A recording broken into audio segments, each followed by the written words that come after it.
ये on Galaxy on 5 2006 fashion edition कौन है भैया 2016? बेटा अपना नाम बताओ मुझे, मैं आपकी ताकि अटेंडेंस मार्क करूं।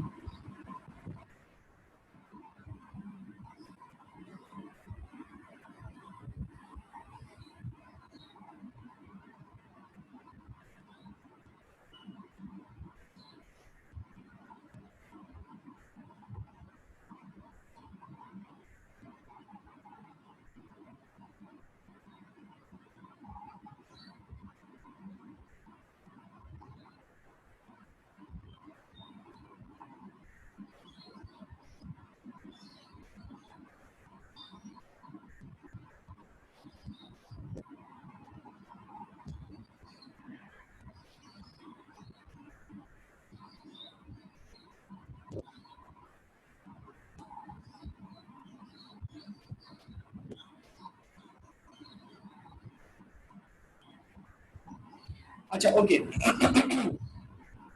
Back to our topic. हम दोबारा से वापस वहीं से रिज्यूम करते हैं जहाँ से हमने जो है उसको छोड़ा था। और हम जो है ओके, हम वहीं से वापस रिज्यूम करते हैं। और अब हमने जो है वो ये कहा कि हमारे पास जो है हम 5 डिफरेंट तरह की जो है वो स्ट्रेटजीज है, 5 डिफरेंट तरह की जेनेरिक बिजनेस लेवल स्ट्रेटजीज को है।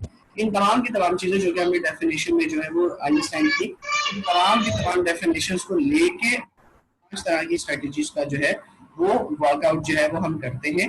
अब किस तरीके से करते हैं वो हम आगे देखते हैं, या हम स्ट्रेटजी जो है उसको आगे चेक कर लेते हैं। This is our 5 business level strategy model. ये हमारे पास हमारा 5 बेसिक जो है वो स्ट्रेटजी मॉडल का है, जो हम आगे भी मजीद फर्दर आगे इसको डिटेल में जो है वो डिस्कस करेंगे। इसमें हमारे पास कॉस्ट लीडरशिप होती है, डिफरेंशिएशन होती है, फोकस लीडरशिप, कॉस्ट लीडरशिप होती है और फोकस डिफरेंशिएशन होती है। और इन तमाम के ऊपर एक हमारे पास होती है इंटीग्रेटेड कॉस्ट लीडरशिप डिफरेंशिएशन। इसको 1 मिनट के लिए डायग्राम को देखो प्रॉपर्ली, और फिर उसके बाद हम इसको समझने की कोशिश करते हैं इस डायग्राम के डायनामिक्स क्या है, या किस तरीके से ये डायग्राम जो है वो मूव कर रही है, या किस तरीके से इस डायग्राम का मतलब है। सिर्फ 1 मिनट है, तुम लोग इस डायग्राम को रिव्यू कर लो, फिर उसके बाद हम मजीद फर्दर आगे चलते और आगे चल के इसको एक्सप्लेन करते हैं।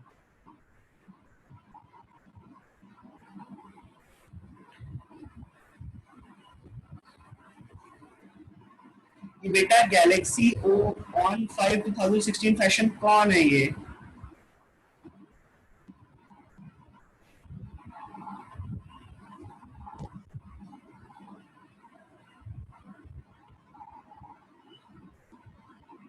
बेटा नाम बता दो, वरना आपकी अटेंडेंस मार्क नहीं होगी, फिर बाद में आप लोगों के लिए इशू बनेगा।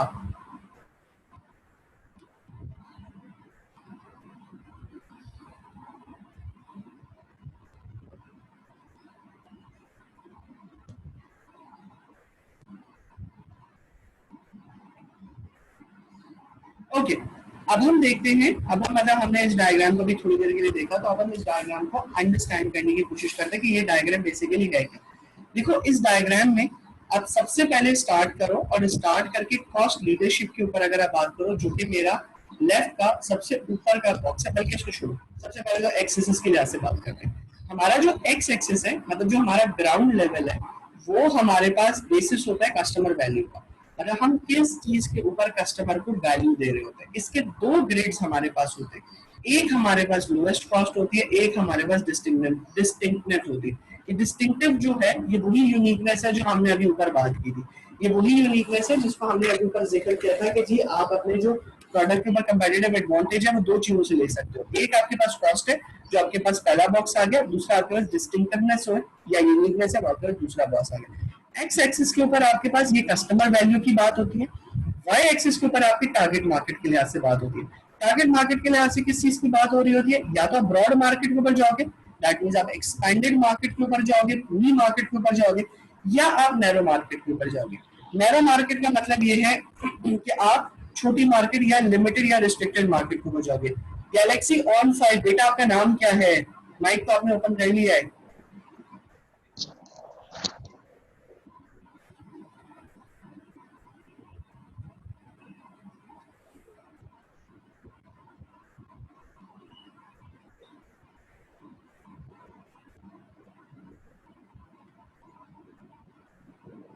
आगे चलो बताते रहेंगे खुद ही।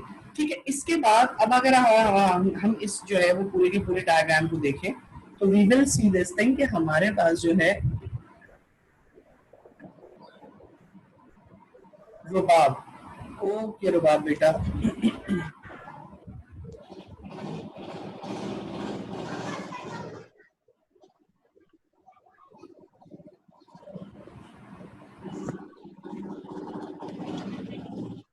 रुबाब बेटा, आप रुबाब इनायतुल्लाह तो नहीं हो ना?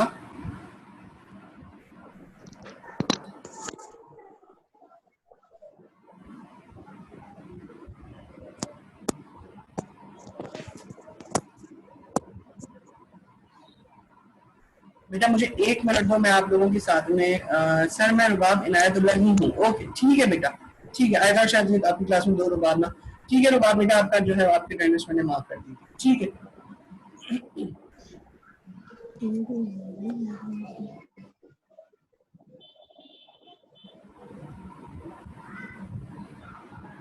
अच्छा 1 मिनट दो मुझे, मैं जरा आप लोगों के ये भी कंप्लीट कर लूँ।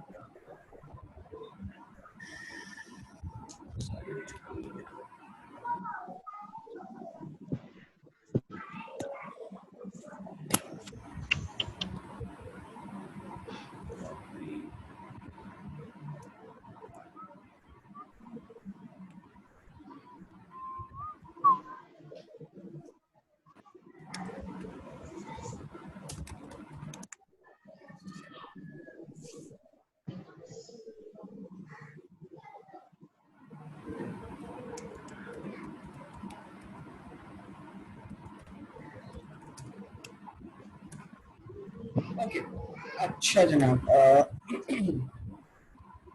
गेटिंग बैक, ये आपके पास जो है वो हम 5 लेवल बिजनेस लेवल स्ट्रेटजीज की जो बात कर रहे हैं, ये 5 बिजनेस लेवल स्ट्रेटजीज के अंदर हम इस ग्राफ को जो है वो दोबारा से एक दफा देख लेते हैं। इसमें 2 एरियाज होते हैं हमारे पास। फर्स्ट वन, जब हम एक्स एक्सिस की बात करते हैं तो एक्स एक्सिस में हमारे पास जो है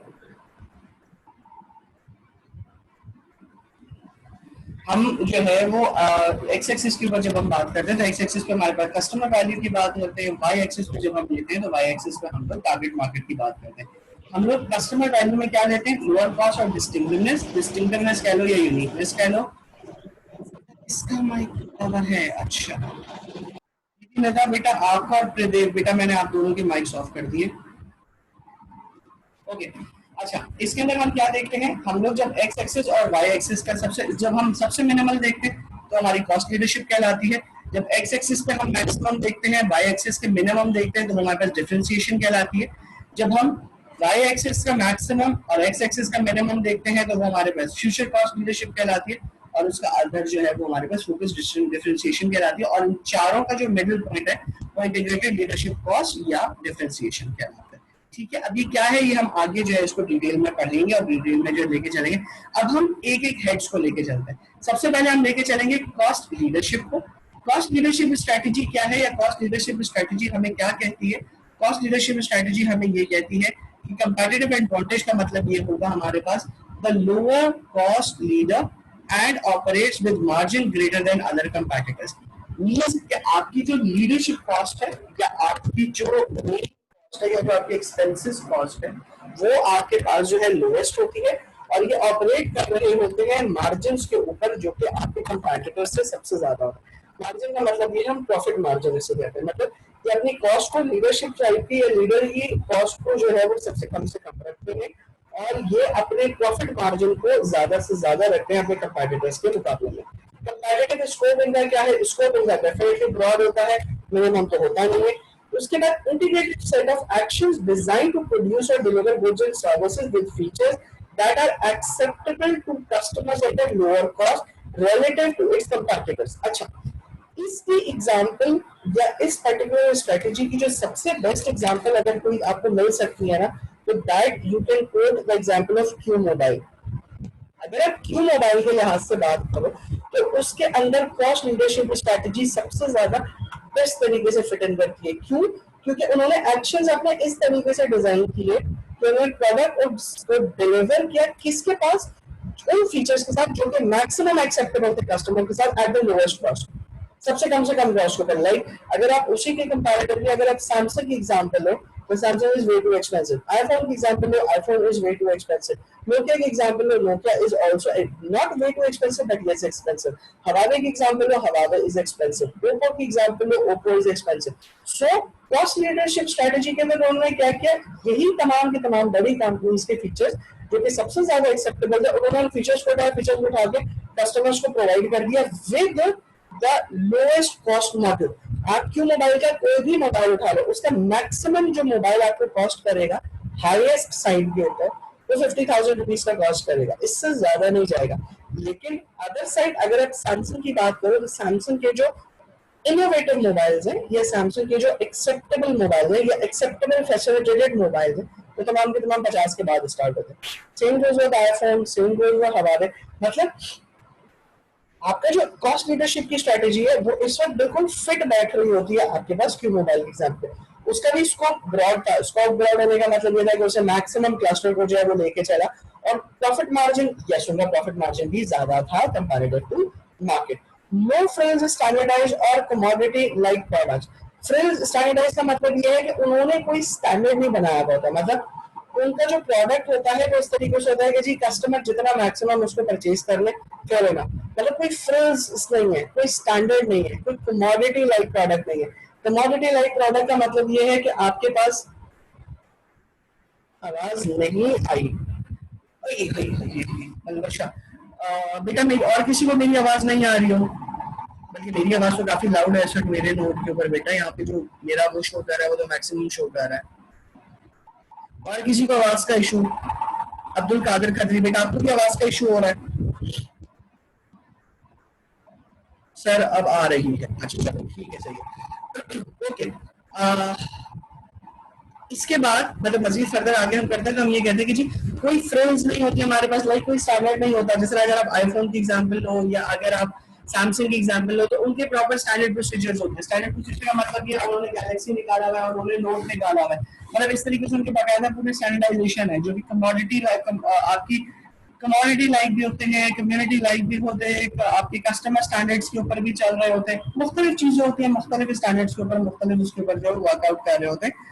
बट यस जब हम कॉस्ट लीडरशिप स्ट्रेटजी की बात करते हैं तो उसमें हम ऐसी कोई सेगमेंटेशन नहीं रखते। हम ये कहते हैं कि जी मास प्रोडक्ट है, ब्रॉडर एरिया के अंदर जो है वो लोग मौजूद है या ब्रॉडर एरिया के अंदर जो हमारे पास अवेलेबल जो है वो आवाम है, लेट्स डील विद दैट और उन सबके सबको दे with maximum profit margin, most at competency level of quality service and other feature and lower overall cost.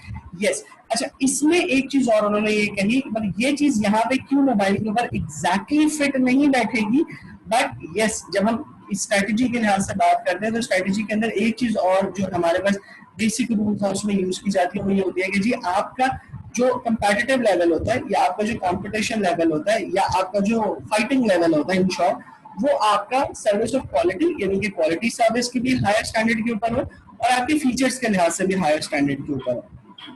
ये चीज क्यू मोबाइल की परफेक्ट नहीं बैठेगी बिकॉज क्यू मोबाइल ने जो है वो फीचर्स के लिहाज से तो यस उन्होंने कर दिया, सर्विस के लिहाज से भी उन्होंने कर दिया, बट क्वालिटी के लिहाज से they could not meet up. Reason being कि जी क्वालिटी के लिहाज से दे वर लाइक जी चल गया तो अच्छी बात है, नहीं चला तो मसले मसाइल जो उनके फिर चलते चले आते। Continuously reduce cost, increase efficiency of value chain activities, yes ये वाली चीज बिल्कुल उसके ऊपर है कि आपके जो कॉस्ट्स हैं आपकी या जो आपकी वैल्यू चेन है उसकी वैल्यू चेन बढ़ती चली गई या वैल्यू चेन उसकी जो है वो एवर जो है वो इंक्रीज होती चली गई। और सेकेंडली लोगों ने जो उन्होंने जो अपनी कॉस्ट को जो है वो कंटिन्यूअसली जो है वो रिड्यूस किया, कंटिन्यूअसली अपनी कॉस्ट को मिनिमम रखा और यस ये उन्होंने जो है वो अपनी एक्सेप्टेबिलिटी है ये उन्होंने प्रोसेस को जो है वो यूज किया। ठीक है, ये आपके पास वैल्यू चेन एक्टिविटीज के लिहाज से बात होती है कि जी आपकी वैल्यू चेन किस तरीके से क्रिएट होती है और इस वैल्यू चेन के अंदर ये पूरा की पूरा पैराडाइम है, ये पैराडाइम हुआ है जो कि कॉस्ट लीडरशिप स्ट्रेटजी के अंदर यूज होता है क्योंकि हमने लीडरशिप की कॉस्ट को रिड्यूस करना होता है। ठीक है, अब ये पूरा के पूरा चार्ट है, इसको एक दफा पढ़ लो और पढ़ने के बाद फिर हम आगे चलते हैं। ठीक है, वही येट अगेन हमारे पास सपोर्ट फंक्शंस है और हमारे पास जो है ऑपरेशन फंक्शन है या ऑपरेटिंग है जिसको हम नीचे वैल्यू चेन एक्टिविटीज कह रहे होते हैं। फिर इसके बाद इन्होंने बाइफर्केशन की भी है, ऊपर की तरफ जो है आपके ऑर्गेनाइजेशन के लिहाज से, नीचे की तरफ आपके कस्टमर्स के लिहाज से। एरो ट्रेन आपको पूरी की पूरी ट्रेन बता रही है कौन सी ट्रेन कहाँ से कैसे मूव करिए। जस्ट 1 मिनट इसको पढ़ लो, फिर उसके बाद हम मजीद फर्दर आगे इसको लेके चलते हैं। 1 मिनट है, जल्दी से इसको पढ़ लो।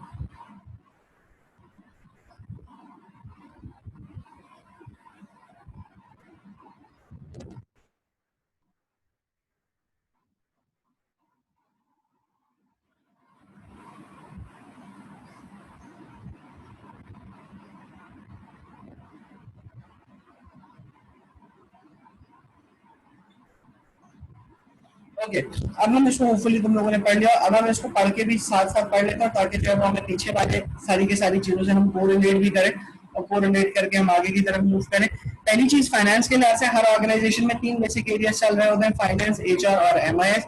उसकी भी हमारे पास सपोर्ट फंक्शन होता है। फाइनेंस के लिहाज से हम बात करें तो तमाम की तमाम जो फाइनेंशियल एक्टिविटीज होती हैं कॉस्ट लीडरशिप स्ट्रेटजी के अंदर, वो तमाम की तमाम एफिशिएंसी ये चीज इंश्योर कर रही होती है कि आपका कैश फ्लोज पॉजिटिव रहे और आपकी डेट कॉस्ट, उधार की कॉस्ट या डेट बर्डन, उधार का बर्डन जो है वो कम से कम रहे।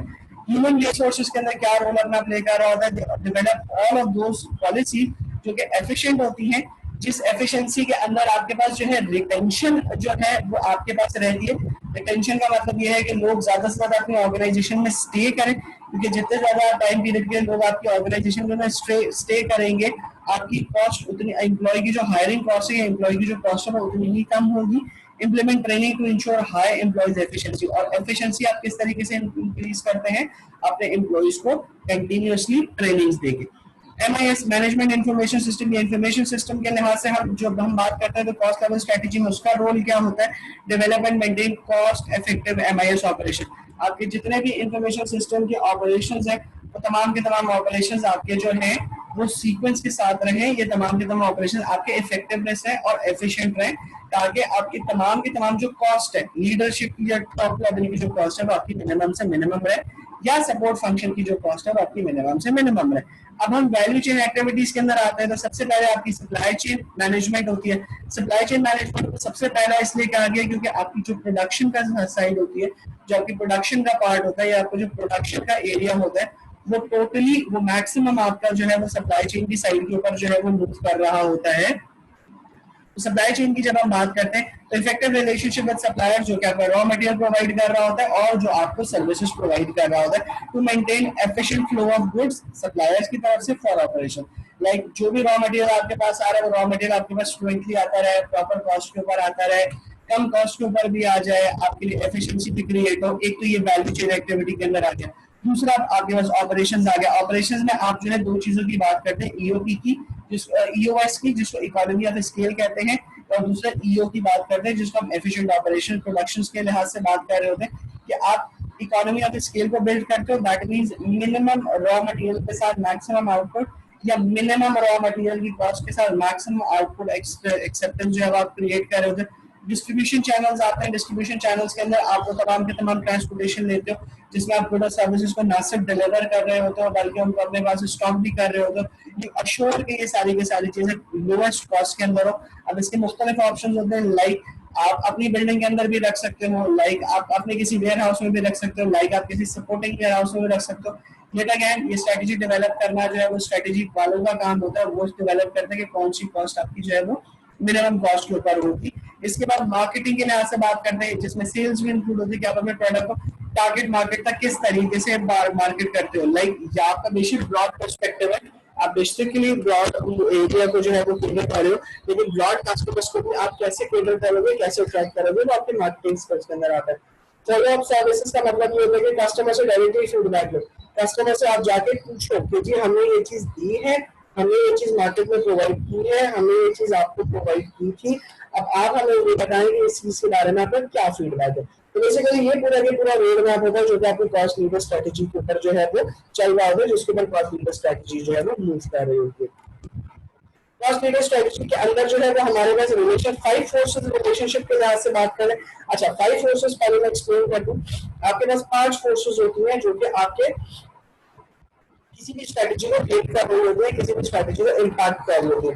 एक आपके पास एग्जिस्टिंग राइवलरी कहलाती है। एग्जिस्टिंग राइवलरी से मेरा वो तमाम के तमाम फोर्सेस या वो तमाम के तमाम आपके राइवल्स या वो तमाम के तमाम आपके क्या कहना चाहिए दुश्मन जो कि आपके मौजूद है। ठीक है, अगर आपको याद हो तो हमने इंटरनल मार्केट में इंटरनल एनवायरमेंट एनालिसिस में भी इसको जो है रिव्यू किया था। उसके बाद bargaining power of buyers, customers की बाइंग पावर कितनी है, मतलब कस्टमर कितनी परचेज करने की जो है वो अपनी पावर रखता है।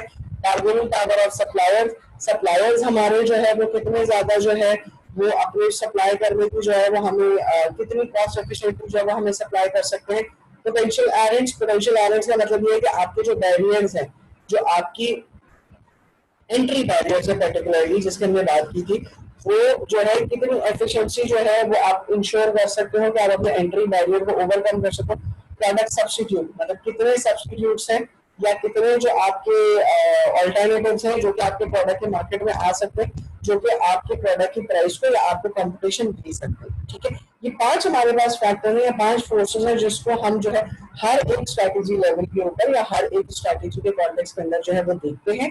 अब सबसे पहले हम कॉस्ट लेवल स्ट्रैटेजी पे जब इन 5 फोकसेस को देखेंगे, इन 5 एरियाज को देखेंगे, तो इसमें सबसे पहले जब एग्जिस्टिंग राइवलरी की बात करते हैं तो हम ये देखते हैं कि जी कॉस्ट लीडरशिप स्ट्रैटेजी के अंदर हम ये चीज डिटरमाइन करते हैं कि कितना राइवल जो हमारा है या हमारा जो ओपोनेंट है वो कितना हेजिटेट करता है हमारे प्राइसेस के ऊपर या प्राइसेस के ऊपर। यानी मैं जो प्राइस ऑफर कर रहा हूँ, आई शुड इंश्योर कि मेरी प्राइस इतनी कम हो कि मेरा राइवल या मेरा ओपोनेंट जो है उस प्राइस को लेने के लिए, उस प्राइस अपनी प्रोडक्ट को उस प्राइस पे लाने के लिए हेजिटेट करो। हेजिटेट का मतलब है हिचकिचाए, हिचकिचाए का मतलब है रुके, ताकि मैं मैक्सिमम प्रॉफिट क्वेश्चन जो है वो मार्केट से एक्सपेक्ट कर सकूं। मींस अगर मैं, मेरा प्रोडक्ट है और अगर मैं अपने प्रोडक्ट को एक ऐसी प्राइस के ऊपर मार्केट के अंदर लेकर आ रहा हूँ जो प्राइस मेरे कंपैटिटर भी जो है जिस प्रोडक्ट अपनी प्राइस को उस प्रोडक्ट पे सेल कर सकता है, तो इस पे मेरा कंपैटिटिव एडवांटेज कम हो जाएगा। कंपैटिटिव एडवांटेज कैसे कम हो जाएगा? कंपैटिटिव एडवांटेज ऐसे कम हो जाएगा कि जी जैसे ही मैं अपनी मेरी प्राइस के ऊपर राइवल ये मेरा ओपोनेंट या मेरा कंपैटिटर अपनी प्राइस को उस प्राइस पे ले आए जो कि मैंने प्राइस ऑफर किया, तो मेरा एडवांटेज ही खत्म हो जाएगा। मेरा एडवांटेज खत्म हो जाएगा तो मेरे कस्टमर्स डिस्ट्रैक्ट होने की पूरी कैपेसिटी होगी जी, उनके पास ऑप्शन आ जाएगा कि जी आइदर या तो वो मेरा प्रोडक्ट एक्सेप्ट कर ले या मेरे कस्टमर मेरे कंपैटिटर का प्रोडक्ट एक्सेप्ट कर ले। तो एग्जिस्टिंग राइवलरी में हमें एक चीज देखनी होती है कि जो भी प्राइस मैं ऑफर कर रहा हूँ वो प्राइस कैसी प्राइस है, मतलब उस प्राइस पे मेरा ओपोनेंट जो है वो कितना हेजिटेट करता है आने के लिए। अगर तो ज्यादा हेजिटेट करेगा, ज्यादा हिचकिचाएगा, ज्यादा देर रुकेगा, तो उतना ही ज्यादा प्रॉफिट मार्जिन मेरा बढ़ेगा। Second, bargaining power of buyers, मतलब कस्टमर की जो बाइंग पावर है उसके लिहाज से बात करते हैं। Powerful buyers can force cost leader to reduce prices up to a point. बहुत सारी दफा में कस्टमर जो आपके होते हैं वो आपकी प्राइस को रिड्यूस करने की कैपेसिटी रखते हैं। लाइक आपके बहुत सारे प्रोडक्ट्स ऐसे होते हैं जो कि आपके कस्टमर की प्राइस या कस्टमर की प्रेफरेंस या कस्टमर की अडेप्टेबिलिटी के लिहाज से आप जिस प्राइसेस को सेट कर रहे होते हैं। तो सेकंड आपका जो राइवल है, ये सेकंड आपके जो फोर्स है आपकी प्राइस डिटरमाइन करने के लिए, वो आपके कस्टमर्स हैं। आप पे डिसाइड करता है कि अगर आप कंपेटिटिव एडवांटेज लेना चाहते हो तो कंपेटिटिव एडवांटेज लेने के चक्कर में आप जो है वो अपने कस्टमर की जो आपका मेजर जो बाइंग पावर है, मेजर जो आपका कस्टमर है, आप उसकी प्रेफरेंस को मद्देनजर रखते हुए अपनी प्राइस को जो है वो सेट कर रहे हो। आपने अगर उनकी एक्सपेक्टेशंस के करीब करीब प्राइस अपनी रखी तो भी आपको कंपेटिटिव एडवांटेज क्रिएट हो जाता है, क्योंकि कस्टमर की एक्सपेक्टेशन के मुताबिक आपकी प्राइस आ गई तो कस्टमर आपकी प्रोडक्ट को प्रेफर करेगा परचेज करना और आपके लिए वो एक एडवांटेज बन जाएगा। इसी तरीके से हमारे पास बाइंग पावर ऑफ सप्लायर्स है। Cost leader can absorb supply price increase. Cost leadership strategy में आप जो सप्लायर्स की जो प्राइस इंक्रीज होगी उसको एब्सॉर्ब कर सकते हो, उसको आप अफोर्ड कर सकते हो। क्यों अफोर्ड कर सकते हो? क्योंकि दूसरे एंड के ऊपर आप तमाम की तमाम प्रेफरेंस या अपना तमाम के तमाम प्रॉफिट मार्जिन जो है वो मैक्सिमम लेवल के ऊपर अचीव कर रहे होते हैं। तो अगर आपके सप्लायर्स जो है वो आपकी प्राइस को इंक्रीज कर भी देते हैं अपने प्रोडक्ट को, तो you can adopt to that. किस तरीके से अडॉप्ट कर सकते हो? इस तरीके से अडॉप्ट कर सकते हो क्योंकि आपको वो आगे मैक्सिमम प्रॉफिट की कैपेसिटी या मैक्सिमम प्रॉफिट की टेंडेंसी देता है।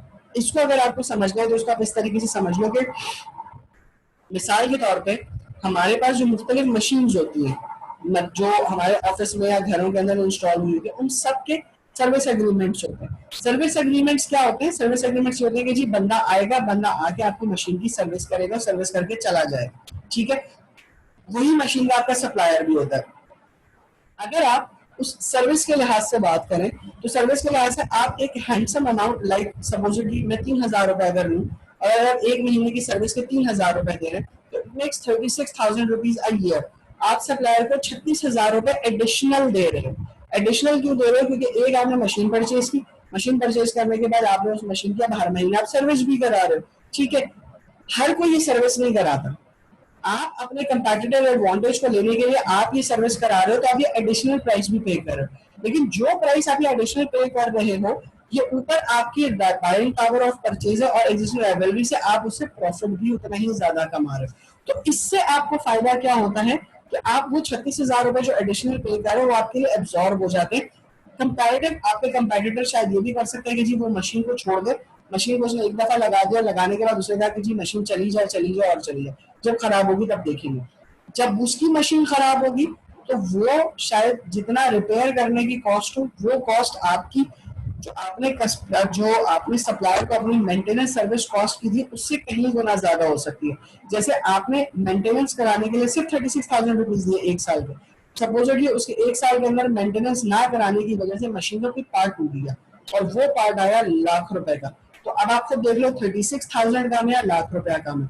तो अपेरेंटली अगर आप उसको देखो तो आप ये कह रहे होते हैं कि आप सप्लायर को ज्यादा पे कर रहे हो, और उस पर्टिकुलर टाइम पीरियड में yes you are paying supplier more, लेकिन जब आप उसको अपने सराउंडिंग के लिहाज से या अपने पूरे के पूरे डायनामिक्स के लिहाज से देखते हैं तो अल्टीमेटली वो आपके लिए एडवांटेजियस हो जाता है। कैसे एडवांटेजियस या फायदेमंद होता है कि वो आपको एक एडिशनल एडवांटेज दे रहा होता है या वो आपको एक बड़े लॉस से बचा लेता है। ठीक है, इसके बाद पोटेंशियल एरेंड्स है। पोटेंशियल एरेंड्स का मतलब ये है कि आप अगर नई मार्केट में जाने की कोशिश कर रहे हैं, नई चीजें एक्सपेंड करने की कोशिश कर रहे हैं, नई डायनामिक्स को एक्सप्लोर करने की कोशिश कर रहे हैं, तो आप उसमें किस हद तक सक्सेसफुल हो सकते हैं या किस हद तक आप उसकी एफिशिएंसी को एब्जॉर्ब कर सकते हैं, कितना एफिशिएंटली आप नई मार्केट में एंटर हो रहे हैं। अगर तो आप एफिशिएंट हैं तो ये सब बिजनेस कॉस्ट लीडरशिप स्ट्रेटेजी के अंदर आते हैं। अगर आप एफिशिएंट नहीं है then you need to reduce और then you need to review that. इसके बाद आपके पास जो है वो प्रोडक्ट सब्स्टिट्यूट्स की बात होती है। प्रोडक्ट सब्स्टिट्यूट का मतलब ये है can reduce prices when faced with substitute. Cost level strategy के अंदर क्या होता है कि जब भी आपको डाउट होता है, जब भी आपको लगता है कि आपका जो है वो कंपेटिटर जो है, मतलब जो हमने पहली बात की थी कॉस्ट लेवल स्ट्रेटेजी की, जब आपको लास्ट यानी प्रोडक्ट सब्स्टिट्यूट में ये चीज फील होने लगती है कि जो प्राइस आपने प्रोडक्ट की रखी हुई है उस प्राइस वो प्राइस आपके राइवल के लिए जो है कंफर्टेबल होती जा रही है, या राइवल आपका उस प्राइस के ऊपर जो है प्रोडक्ट को मार्केट में देने के लिए तैयार हो रहा है, तो in that case what you do is that आप अपनी प्राइस को या अपने प्रोडक्ट की प्राइस को मजीद फर्दर आगे रिड्यूस करने का रिज्यूम जो है वो क्रिएट कर लेते हो, सो दैट आप कॉस्ट लीडरशिप स्ट्रेटजी पे इफेक्टिवली यूज करो। तो ये 5 आपके पैराडाइम्स है, ये 5 आपके रिस्पॉन्सेज हैं जो कि आप कॉस्ट लीडरशिप स्ट्रेटजी के अंदर दे रहे होते हैं। इसके बाद रिस्क क्या है? ऑब्वियस सी बात है, जब हम हर एक स्ट्रेटजी की बात करते हैं तो हर स्ट्रेटजी में हमारे पास जो है वो रिस्क भी इन्वॉल्व होता है, हर स्ट्रेटजी की स्ट्रेंथ्स भी होती है, हर स्ट्रेटजी की वीकनेस भी होती है। तो हम अब सबसे पहले हमने उस स्ट्रेटजी को देख लिया, अब हम उसकी कंपैटिटिव रिस्क की बात कर लेते हैं। रिस्क की बात कर लेते हैं कि उसके अंदर कौन कौन से पॉसिबल रिस्क हैं जो कि हम फेस कर सकते हैं। एक रिस्क तो ये हो सकता है कि innovation of competitors can quickly eliminate cost advantage. Means हमारा जो कंपैटिटर है, हमारे कंपैटिटर ने सडनली कोई एक ऐसा जो है वो एरिया क्रिएट कर लिया, कोई ऐसा इनोवेशन, या उसने कहा, उसने ये सोचा कंपैटिटर ने कि नहीं जी मैं प्राइस से तो आपका मुकाबला नहीं कर सकता। उसने क्या किया, उसने ये कहा कि जी मैं कोई ऐसी टेक्नोलॉजी या मैं कोई ऐसी मेथोडोलॉजी ले आता हूँ जो मेथोडोलॉजी इसने यूज नहीं की। उसका रिजल्ट क्या होगा? उसका रिजल्ट ये होगा कि जब उसकी नई इनोवेशन या नई मेथोडोलॉजी आ गई वो ऑटोमेटिकली आपकी जो कॉस्ट एडवांटेज है, ये जो आपने कॉस्ट रिड्यूस किया उसके एडवांटेज को ओवरटेक कर जाएगा। किस तरीके से ओवरटेक कर जाएगा? वो ये कहेगा कि जी मेरी जो मेथोडोलॉजी है या जो मेरी जो वो है जो टेक्निक है या जो मेरा जो यूज करने का तरीका या मेरी जो प्रोडक्शन की जो मेथोडोलॉजी है वो ज्यादा एडवांटेजियस है या वो ज्यादा इफेक्टिव है इन कंपैरिजन टू अदर, तो आपका कॉस्ट का जो एलिमेंट है वो रिड्यूस हो जाएगा। इसी तरीके से सेकंड पॉइंट क्या है कि आपका जो कॉस्ट लीडरशिप कॉस्ट स्ट्रेटजी वो मैक्सिमम फोकस कर रही होती है कॉस्ट रिडक्शन के ऊपर। डिसएडवांटेज या रिस्क आपका ये है कि आप कॉस्ट रिडक्शन के ऊपर तो फोकस कर रहे हैं लेकिन आप जो डिफरेंशिएशन है उसके ऊपर आप भूल जाते जा रहे हैं, मतलब यूनिकनेस के एलिमेंट को आप बिल्कुल छोड़ देते हैं, आप सिर्फ और सिर्फ कॉस्ट रिडक्शन की वजह जाते हैं। तो कॉस्ट रिड्यूस करना भी एक लेवल या एक पॉइंट तक आपको एडवांटेज देगा, उससे ज्यादा आपको एडवांटेज नहीं देगा। Competitors may learn how to successfully imitate a cost leader strategy. Yes, competitors जो है वो आपकी कॉस्ट की स्ट्रेटेजी को बहुत जल्दी सीख लेंगे। सीख लेंगे का मतलब ये कि वो बहुत जल्दी आपकी कॉस्ट की जो कॉस्ट रिडक्शन की जो मेथोडोलॉजी है उसको बहुत जल्दी समझ जाएंगे, और वो जितनी जल्दी समझ जाएंगे उनके लिए उतना ही आसान होगा आपकी जो स्ट्रैटेजी है उसको अडॉप्ट करना या उस स्ट्रैटेजी को ब्रेक करना। ओके, मैं यहाँ तक इसको रोक रहा हूँ। अब मैं आप लोगों की अटेंडेंस मार्क कर दूं सेशन 2 की, ताकि फिर उसके बाद हम मजीद फर्दर आगे चलें, क्योंकि I got just 5 minutes left with me, और फिर उसके बाद हम अगला लास्ट सेशन स्टार्ट करेंगे, दैट्स द थर्ड सेशन। तो मैं अटेंडेंस मार्क करता जा रहा हूँ, जिसका नाम मैं लेता जा रहा हूँ उसकी अटेंडेंस मार्क हो गई है।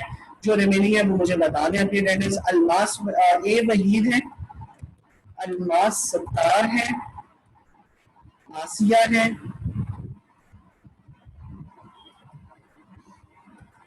आसिया के बाद मेरे पास बीबी निदा शो हो रही है, बीबी निदा के बाद मेरे पास फरीहा खान शो हो रही है, फरीहा खान के बाद मेरे पास हफ्सा शो हो रही है, हफ्सा के बाद इकरा ताहिर शो हो रही है, इकरा ताहिर के बाद जब्बार अली शो हो रहे हैं, जब्बार अली के बाद मेरे पास शो हो रहे हैं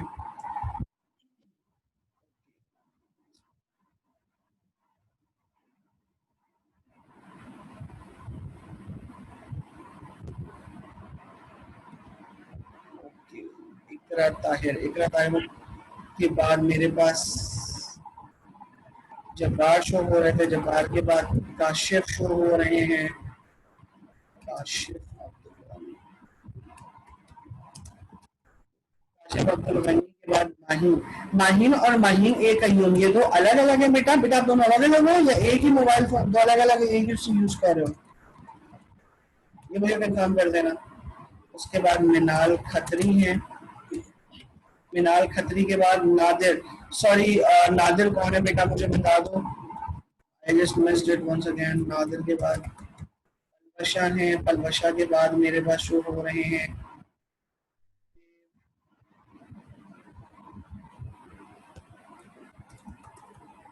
देव के बाद मेरे पास शो हो रहे हैं रुबाब,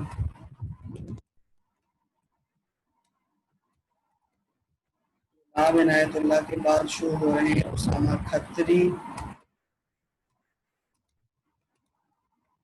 उसामा खत्री के बाद शो हो रहे हैं मेरे पास जीशान। जी अच्छा, ये आपकी अटेंडेंस मार्क हो गई। मैं आपकी ये भी देख लेता हूँ। अच्छा, नादिर इज मेहरीन। मेहरीन बेटा आपका पूरा नाम क्या है? क्योंकि आपने मैं ऑलरेडी 2 मेहरीन की लगा चुका हूँ। इधर ये सिर्फ मेहरीन है, मेहरीन अब्दुल कयूम। ओके ठीक है।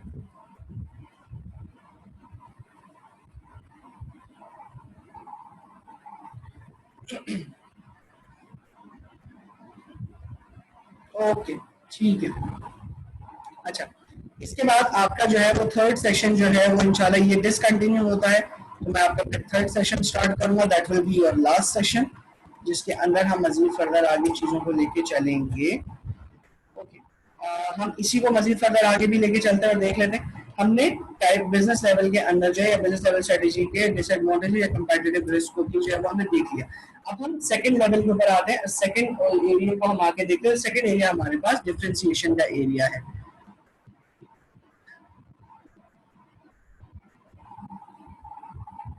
जी बेटा अब्दुल वलीद, जी बेटा अब्दुल वलीद, मैंने आपका अब्दुल वलीद ही किया है, आपका अब्दुल वलीद ही है, तो don't worry about that.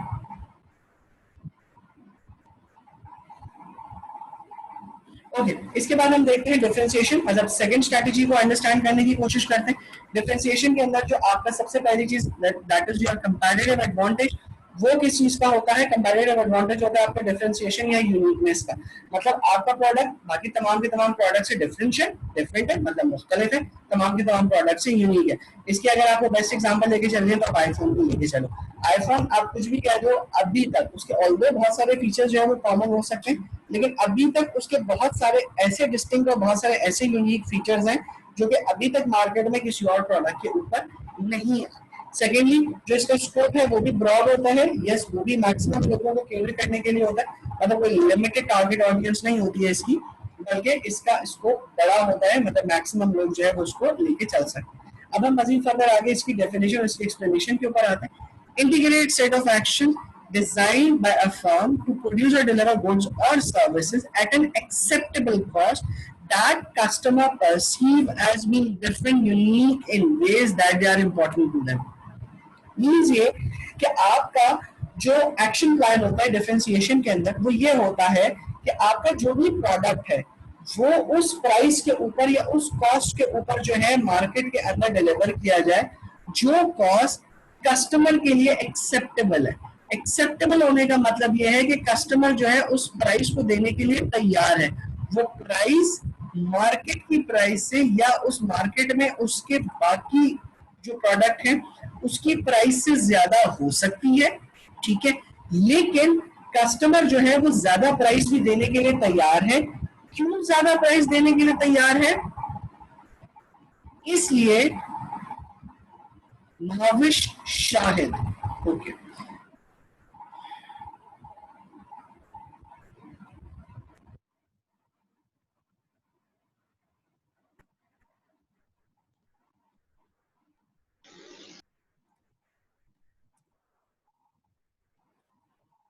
Okay, वो ज्यादा प्राइस देने के लिए क्यों तैयार है? वो ज्यादा प्राइस देने के लिए इसलिए तैयार है क्योंकि कस्टमर को ये लगता है कि ये प्राइस इस मुकाबले में उसके जो प्रोडक्ट है उसकी यूनिकनेस के लिहाज से ये थोड़ी ज्यादा जो प्राइस है ये ओके है, मैं इस प्राइस को दे सकता हूं।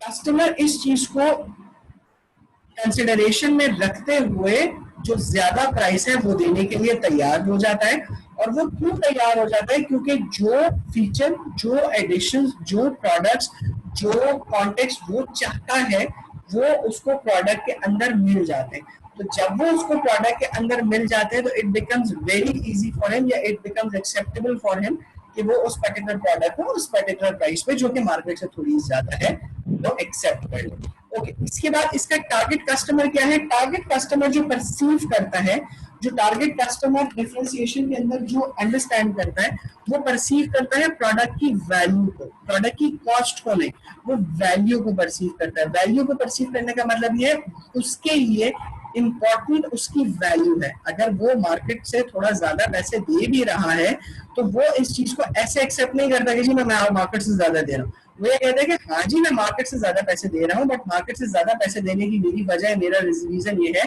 कि जी मैं इस प्रोडक्ट की वैल्यू को समझता हूँ, मैं इस प्रोडक्ट की वैल्यू को अंडरस्टैंड करता हूँ। इसी के अंदर जो है चूंकि यूनिकनेस के लिहाज से बात हो रही है तो कस्टमाइज प्रोडक्ट का कॉन्सेप्ट आता है।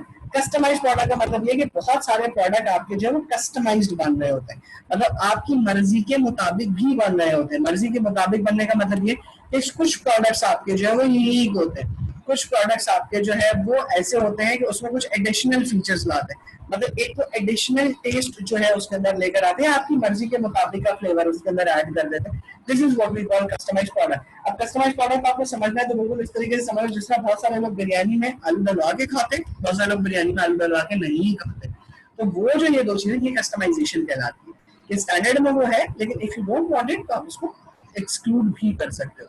Can differentiate in many ways and in many value chain areas, means आप उसके प्रोडक्ट को डिफरेंशिएट कर सकते हो मुख्तलिफ तरीकों से और मुख्तलिफ वैल्यू चेन एरियाज के अंदर। मींस जो आपका जो भी प्रोडक्ट बन रहा है या जो भी प्रोडक्ट आप मार्केट में लॉन्च कर रहे हैं, चूंकि वो यूनिक है, क्योंकि वो प्रोडक्ट जो है वो आपके पास जो है मार्केट के बाकी तमाम के तमाम प्रोडक्ट से डिफरेंट है, तो वो न सिर्फ डिफरेंट होता है, मतलब वो शायद वेज